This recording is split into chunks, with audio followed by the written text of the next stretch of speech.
Doctor साहब, ये अक्सर सोशल मीडिया पे बहुत सारे लोग पॉडकास्ट, ऑब्वियसली डिजिटल दौर है, जी जी। कंटेंट बहुत ज़्यादा अवेलेबल है और अब इतना कंटेंट है कि किस स्कूल ऑफ थॉट के हाँ, साथ जाया जाए, ये भी एक डिबेट है। कन्फ्यूजन है। तो कहीं पर मैंने देखा कि सरसों के तेल में आप फ्राइंग करेंगे तो ये तो बड़ा ही हेल्दी है, इसके नुकसानात नहीं है, पूरा कंटेंट था। फिर आप दूसरा कंटेंट देखते हैं, सरसों का तेल जी कैंसर है।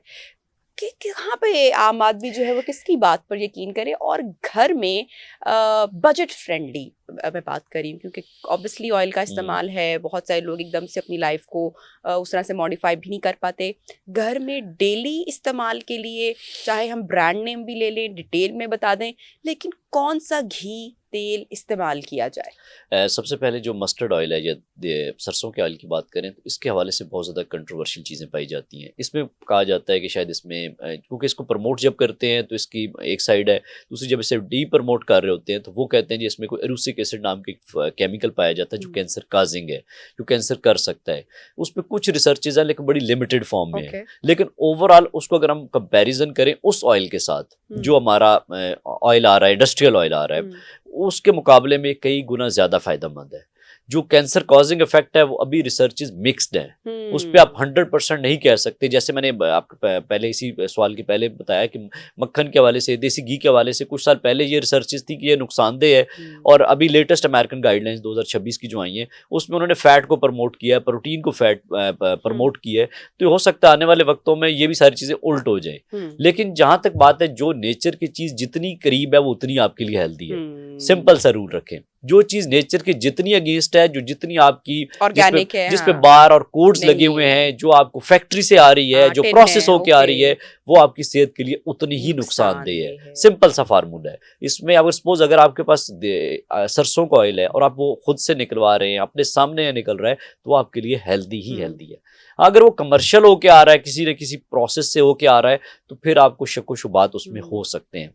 इसी तरीके से जो मक्खन है, देसी घी है, अगर आप अफोर्ड करते हैं तो उसका इस्तेमाल करें। उससे बेस्ट कोई आपके लिए कुकिंग ऑयल है ही नहीं। ठीक है। वो सबसे बेस्ट है। अगर सपोज आपकी अफोर्डेबिलिटी नहीं है तो फिर आप मस्टर्ड ऑयल यानी सरसों के तेल का इस्तेमाल कर लें, या कम कुकिंग के लिए ऑलिव ऑयल का इस्तेमाल कर सकते हैं।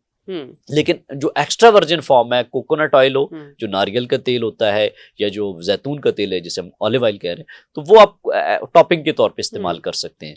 तो कुकिंग के लिए प्रायोरिटी आपकी देसी घी को होनी चाहिए।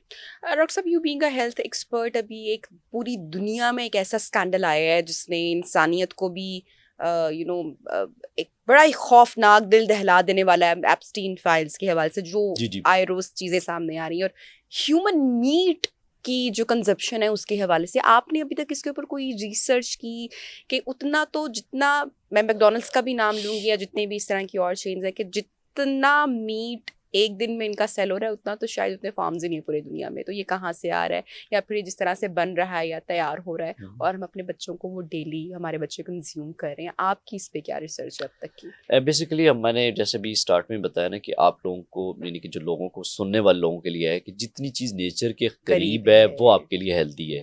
अब जितनी फूड चेन्स है, बेसिकली दो तरह के माफियाज काम करते हैं हमारे यहाँ। एक है मेडिकल माफिया और एक तरफ है हमारे पास ये फूड माफिया। फूड माफियाज ने भी बेसिकली आपको पॉइजन करना है, आपको एडिक्शन डालनी है अपनी प्रोडक्ट्स की, और इस तरह से आपको डालना है उनकी एडिक्शन कि आपको कभी हेल्दी नहीं होने देंगे, और उनकी चीज़ें आपको कहीं ना कहीं बीमार करेंगी। और इसलिए आपको इन चीज़ों से अवॉइड तो करना चाहिए जिस हद तक मुमकिन हो। अब बच्चों को, आप मैकडोनल्ड्स की बात कर रही हैं, बाकी जितने भी फास्ट फूड की चेन्स हैं, उनके अंदर प्रॉब्लम्स तो कहीं ना कहीं ज़रूर मौजूद हैं, और वो जाके बच्चों को आज बीमार करेंगे। और आजकल के बच्चों में, जैसे मैंने स्टार्ट में बताया कि 14 साल के बच्चे में टाइप 2 शुगर हो रही है, 10 साल के बच्चे में हो रही है, जो आज से 30-40 साल के बाद होती थी। इसकी वजह सिर्फ यही है कि हमारे लैक ऑफ इंटरेस्ट हैं, हमारी वो प्रायोरिटीज़ नहीं है, हेल्थ हमारी कभी प्रायोरिटी रही नहीं है। हम जस्ट अपनी सिंपल इंजॉयमेंट के लिए उन चीज़ों की तरफ चले गए हैं जो हमें बीमार करती हैं।